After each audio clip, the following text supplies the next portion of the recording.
So let us continue our topic, that is nutrition. Nutrition is the process of taking in food and utilizing it is called nutrition. As I have already told you that the process of taking in food and utilizing it is called nutrition. हम कोई भी खाना intake करते हैं, हम कोई भी food intake करते हैं और उस फूड को यूटिलाइज होना ही न्यूट्रिशन कहा जाता है. और इस न्यूट्रिशन के लिए न्यूट्रिएंट एक सब्सटेंस होता है जो कि ऑर्गेनिज्म को लेना पड़ता है, यानी कि उस फूड में जो हम इंटेक करते हैं उसमें न्यूट्रिएंट प्रेजेंट रहता है which helps in utilising of food and the process is known as nutrition. So moving towards next point. Now यहाँ पे मोड्स ऑफ न्यूट्रिशन है. मोड्स ऑफ न्यूट्रिशन में पहला हम जानते हैं autotrophic nutrition. First one is autotrophic nutrition and second one is heterotrophic nutrition. So in autotrophic we have already learned that organisms make its own food from inorganic raw material like carbon dioxide, water in the surrounding by using sunlight. Autotrophic nutrition एक ऐसा nutrition है, mode of nutrition एक ऐसा mode of nutrition है जिसमें जो organism होता है वो अपना खाना खुद से बनाता है by the help of the inorganic raw materials present in the surrounding such as carbon dioxide, water, sunlight etcetera and etcetera. इसकी वजह से इसको ऑटोट्रॉफिक न्यूट्रिशन बोलते हैं. और यहाँ पे हम पढ़े भी हैं कि ऑटो मीन्स जो खुद पे डिपेंड होता है, तो उसको ऑटो और फिर ट्रॉफिक मतलब जो खुद का खाना खुद भी बना लेता है तो उसका ऑटोट्रॉफिक हो गया. और जो ऑर्गेनिज्म ऐसा करते हैं उनको हम ऑटोट्रॉफ्स बोलते हैं. Those organisms which follows the autotrophic nutrition are called autotrophs. Green plant जो होते हैं वो होगा, उसमें क्लोरोफिल होता है that are capable of trapping sunlight as I have already told you. And यहाँ पे वो अपना खाना खुद से बना लेता है by the help of the process known as photosynthesis. उसके बाद आगे मूव ऑन करते हैं.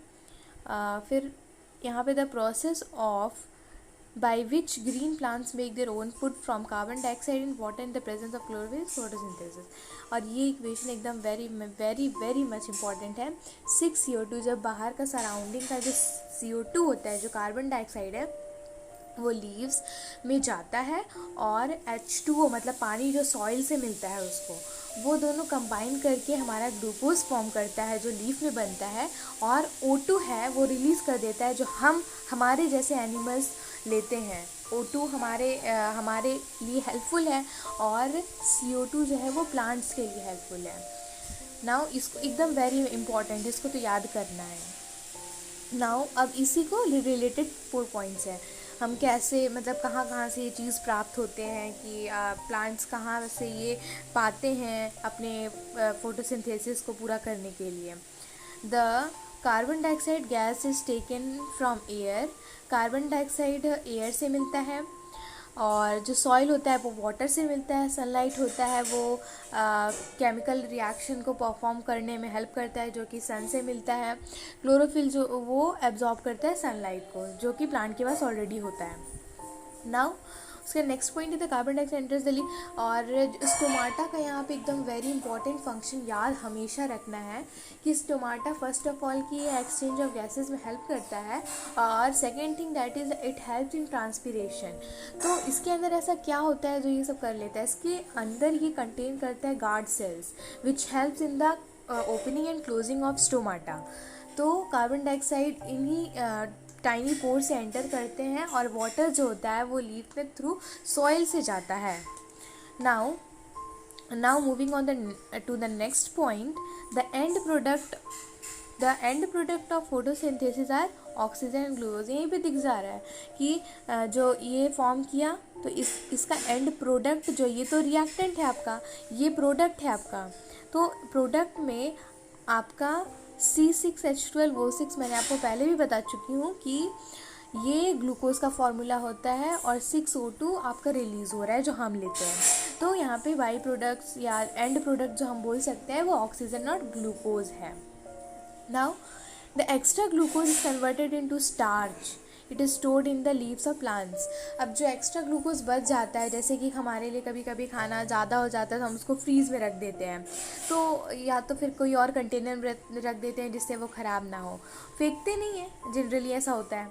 और तो उसी तरह से जो प्लांट होता है वो जो ज़्यादा जो उसका स्टार्च बच जाता है या उसका कार्बोहाइड्रेट्स बच जाता है, उसको वो कंटेन कर लेता है और उसको वो स्टोर करता है अपने लीव्स में, जहाँ पे वो फ्यूचर वर्क के लिए काम आएगा।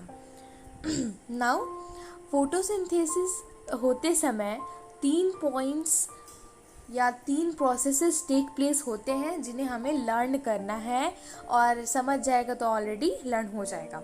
और ये एनसीईआरटी में दिया भी हुआ है तीनों point. Absorption of light energy by chlorophyll.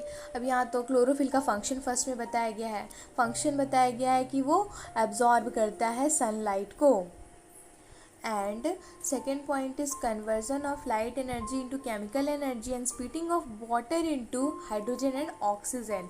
वो लाइट एनर्जी को केमिकल एनर्जी में कन्वर्ट करता है। कैसे, आप पूछोगे आप कैसे कि वो केमिकल एनर्जी में कैसे कन्वर्ट करता है। जाहिर सी बात है कि वो CO2 और ऑक्सीजन या CO2 और H2O के हेल्प से वो ग्लूकोज फॉर्म कर रहा है, तो वहाँ पे तो केमिकल चेंज हो रहा है, क्योंकि दूसरे चीज़ से वो नया चीज़ फॉर्म कर रहा है, तो केमिकल चेंज हो रहा है, तो फिर ऑफकोर्स सी बात है कि वहाँ पे केमिकल एनर्जी होगा। फिर और जो वाटर होता है उसको वो हाइड्रोजन एंड ऑक्सीजन में स्प्लिट कर देता है। जैसे कि यहाँ पे देखिए आप, यहाँ पे जो हाइड्रोजन और ऑक्सीजन है ये इसको स्प्लिट कर दे रहा है। ये हाइड्रोजन यहाँ पे चला जा रहा है, ऑक्सीजन यहाँ पे भी है एंड 6 CO2 के साथ भी है, तो स्प्लिटिंग हो रहा है यहाँ पे। तो that is why it is said that splitting of water takes place. Now reduction of carbon dioxide and carbohydrates. तो रिडक्शन भी हो रहा है यहाँ पे। कैसे हो रहा है रिडक्शन, आप देख लीजिए। कार्बन डाइऑक्साइड यहाँ पे 6 CO2 है, फिर यहाँ पे ये कार्बोहाइड्रेट्स में अलग हो जा रहा है और इसका O2 जो है इधर आ जा रहा है।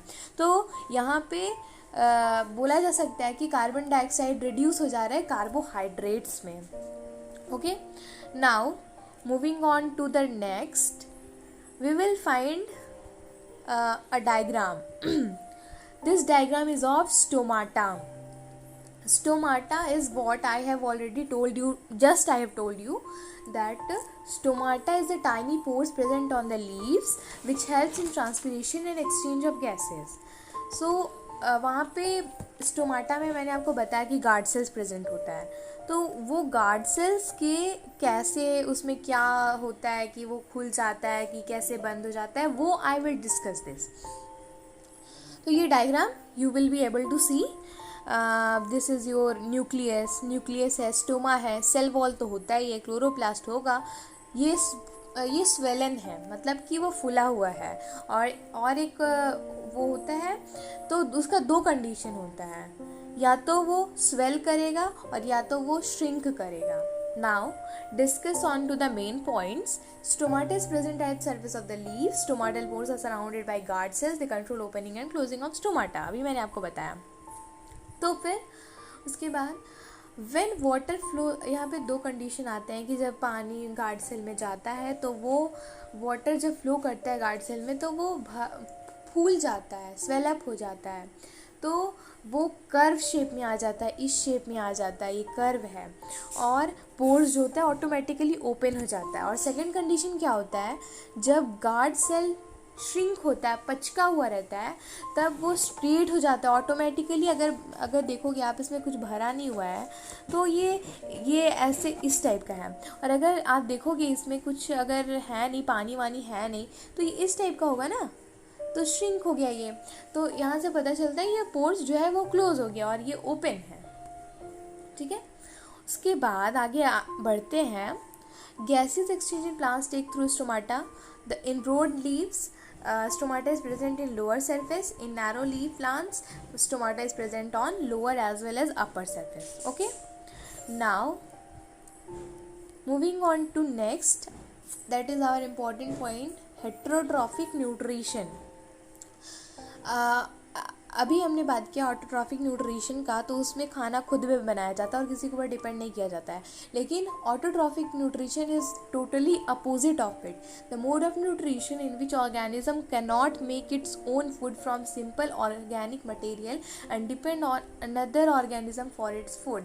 तो यहाँ पे भी सीधे सीधे दो डिफरेंस है कि वो अपना खाना खुद बना नहीं पाता और वो दूसरे के ऊपर डिपेंड करता है। और इसके एग्जांपल्स तो हम ही लोग हैं सीधे सीधे, कि हम तो प्लांट्स के ऊपर डिपेंड करते हैं या दूसरे के ऊपर डिपेंड करते हैं। तो सिंपल सी बात है कि हेटेरोट्रॉफिक न्यूट्रिशन जो फॉलो करते हैं जो ऑर्गेनिजम्स, उनको हेटेरोट्रॉफ्स बोला जाता है। ऑटोट्रॉफिक में हमने सिर्फ ऑटोट्रॉफिक ही पढ़ा था, उसका कोई पार्ट्स नहीं पढ़ा था, बट हेटेरोट्रॉफिक में उनके 3 टाइप्स ऑफ हेटेरोट्रॉफिक न्यूट्रिशन होते हैं। So there are 3 types of heterotrophic nutrition, that is saprophytic nutrition, parasitic nutrition and holozoic nutrition. Now we will discuss this. The mode of nutrition in which organism obtain it from decaying organic matter of dead plants. अब हम देखते हैं कि जैसे कोई भी organism, जैसे कि मान लेते हैं क्रो या तो फिर कोई गोट या कुछ भी एक्सीडेंट हो जाता है रोड पे, दैट वाज लाइंग, वो वहीं पे गिरा रहता है, तो उसके बाद वो गायब कैसे होता है? उसे कोई आके साफ थोड़ी करता है, उसे जो माइक्रो ऑर्गेनिजम्स वहाँ पे रहते हैं उसे साफ कर देते हैं। इसीलिए उन्हें बोला जाता है dead and decade organic matter पे वो डिपेंड करते हैं, फीड करते हैं। एग्जाम्पल इसका मशरूम होता है, ईस्ट ब्रेड होता है, मॉल्ट्स होता है, एक्सेट्रा। ये किसी भी टर्म से हम बोल सकते हैं, जैसे कि मैंने आपको एग्जाम्पल इसका दिया। तो जैसे कि मशरूम कचड़े पे उगता है ना, तो वो डेड एंड डिकेइंग ऑर्गेनिक पे ही तो डिपेंड कर रहा है या फीड कर रहा है। तो that is why this type of nutrition is called saprophytic and the organisms are called saprophytes. Now, parasitic nutrition. It is that nutrition in which an organism derives its food from the body of another organism without killing it. Parasite मतलब कि अगर मैं आपका pen लेती हूँ तो वो मैं आपको हार्म नहीं कर रही हूँ, मैं आपका लेकिन हेल्प ले रही हूँ। तो वैसे ही ये एक ऐसा न्यूट्रिशन है जिसमें ऑर्गेनिज्म जो होता है वो अपना खाना दूसरे से लेता है, लेकिन उस ऑर्गेनिज्म को किल नहीं करता, मार नहीं देता है। Organism which obtain the food is called parasite, जो ऑब्टेन करता है उसको पैरासाइट बोलते हैं। ऑर्गेनिज्म जिसके बॉडी से खाना लिया जाता है या कुछ चीज़ लिया जाता है उसको होस्ट बोलते हैं। ओके, नाउ इसका example round one, Plasmodium, round worm और बहुत सारे एग्जांपल्स इसके होते हैं। फिर उसके बाद कैस्कटा भी आता है इसी में, ठीक है।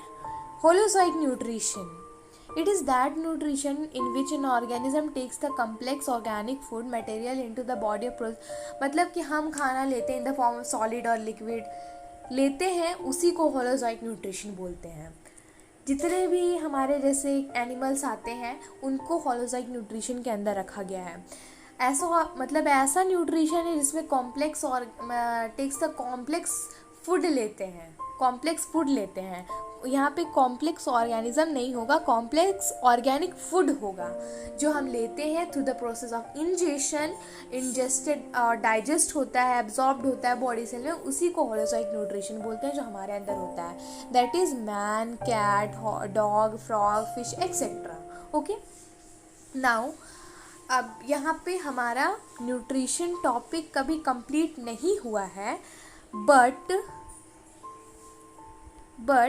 अभी हमारा ये प्लांट सेक्शन जो है वो ख़त्म हुआ है।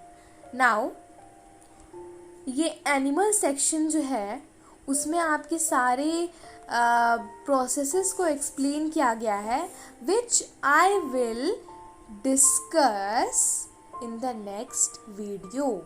Okay, that's all for today. Thank you.